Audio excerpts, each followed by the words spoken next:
Welcome back to Energy and Cleaning and Life Hacks. Do I have a goodie for you today? I love a good tampon. Not for you know what, but for other fun things around the house when it comes to cleaning. Let me show you what we're gonna do here today. You can see, obviously this is clean, just taking them out of the cartridges like so. I've tied this one with a rubber band. I'll show you why I did that here in a second. Or you could use a good old clothespin. These are amazing. Couple things, I'm gonna show you the first thing. We got some essential oil. This is lemon, I absolutely love this. I'm gonna show you my favorite thing here in just a second. What you wanna do is put this all over your tampon.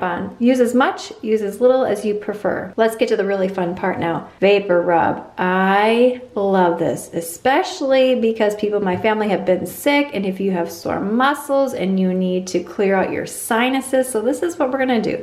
We're gonna take our tampon and we are going to saturate it in this Vicks Vapor Rub. You can use as little or as much as you would like. I'm gonna use a lot here, okay? I'm gonna put this all over. Look at that. So you can really go crazy with this. Then what I'm gonna do is I'm gonna go ahead and hang this over my shower head. You certainly could hang it on the handle for what I'm about to show you here, but I'm gonna do it on the shower head and we're gonna watch this bloom. Bloom, my friend. Bloom right there. So this is multifunctional. Not only will it help you clear your sinuses when you're in the shower, make it smell amazing and fresh, but this dual purpose. You can take this off, you can rub it on your chest, you can rub it on any sore parts of your body that need a little extra cleansing. It's nice to hang here if you do not want to apply this to your body. So that's why I gave you the option of the essential oil. So now let's turn on our shower and watch this transform.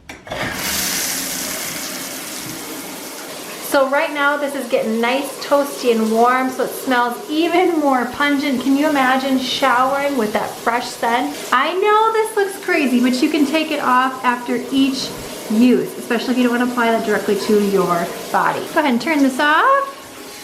Oh, and I almost forgot. This is amazing, especially if you have a musty smelling bathroom. Think of how fresh your bathroom could smell with this easy DIY. You got some eucalyptus oil and some menthol. Give this a whirl, let me know what you think. Sometimes the weirdest thing are the best things. You know what's really weird? Slime. And millions of people love slime. Give this video a thumbs up. Click this video on screen now for some additional amazing cleaning and life hacks. And I will see you, my friend, in the next one.